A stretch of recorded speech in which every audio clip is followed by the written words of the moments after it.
July August আন্দোলনে আমাদের সম্পৃক্ততার কারণ দেখিয়ে ছাত্র শিবিরকে গত বছর ১ আগস্ট নিষিদ্ধ করেছিল। আপনাদের মনে আছে? ছাত্র শিবিরকে নিষিদ্ধ করার মাত্র ৫ দিনের ব্যবধানে ফ্যাসিস্ট হাসিনাকে বাংলাদেশ ছেড়ে পালিয়ে যেতে বাধ্য করা হয়েছে। এই জন্য অতীত থেকে শিক্ষা গ্রহণ করুন। আমরা আবার বলছি, অতীত থেকে শিক্ষা গ্রহণ করুন। অতীত থেকে শিক্ষা না নিয়ে যদি আবার আপনারা একই ভুল করেন, একই গর্ত ছাত্র শিবিরের জন্য করেন, আপনাদেরকে সে একই গর্তে পতিত হতে পারে। এই জন্য আমরা বলি, আমাদেরকে যারা ভয় দেখায়, আমাদেরকে তাদেরকে তারা পালিয়ে যায়, কিন্তু আমরা এই জমিনে টিকে থাকবো ইনশাআল্লাহ।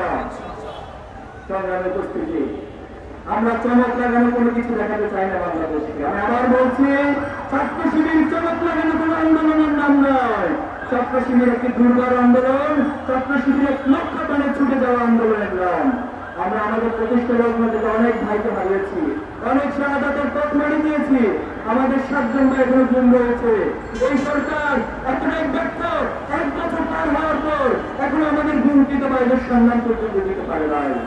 আমরা সকল ব্যথা, সকল কষ্ট আমাদের অন্তরে ধারণ করে আমরা সাহস সঞ্চার করেছি।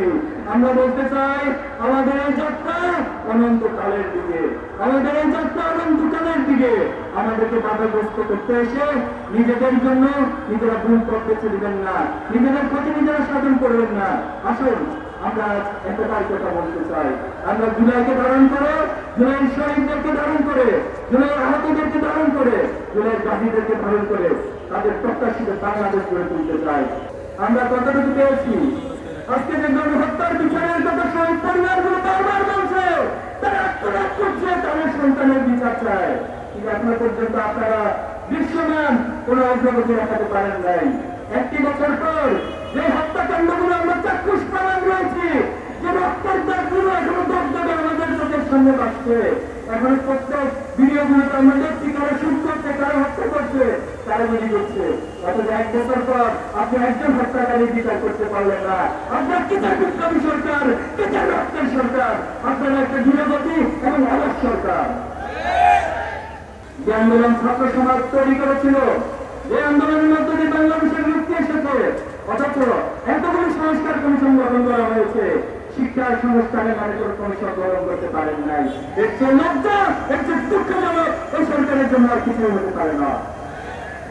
আমার দেশের আপামর সকল জনতা, সকল শ্রেণী পেশার সকলে এসে দাঁড়িয়েছে। এই আন্দোলন করে একক নয়, এই আন্দোলন ছিল সবার আন্দোলন। এই আন্দোলন হচ্ছে মুক্তিগামী ছাত্র জনতার, বাংলাদেশের আপামর মানুষের বিজয়ের আন্দোলন। আজকে আমরা দুঃখের সাথে দেখছি, এই জুলাই নিয়ে একটা শ্রেণী টেবিলবাজির রাজনীতিতে নিমগ্ন হয়েছে। আমরা স্পষ্ট ভাষায় বলতে চাই, এই জুলাই কোন একক দল, একক গোষ্ঠীর নেতৃত্বে হয় নাই।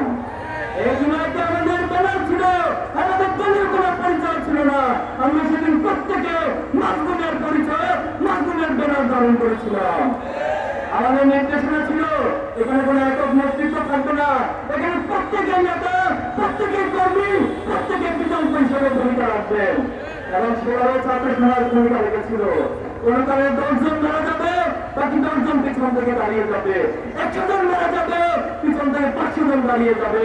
এটাই ছিল জুলাইয়ের পরিকল্পনা, এটাই ছিল জুলাইয়ের পলিসি, এটাই ছিল জুলাইয়ের প্রকৃত বিজয়।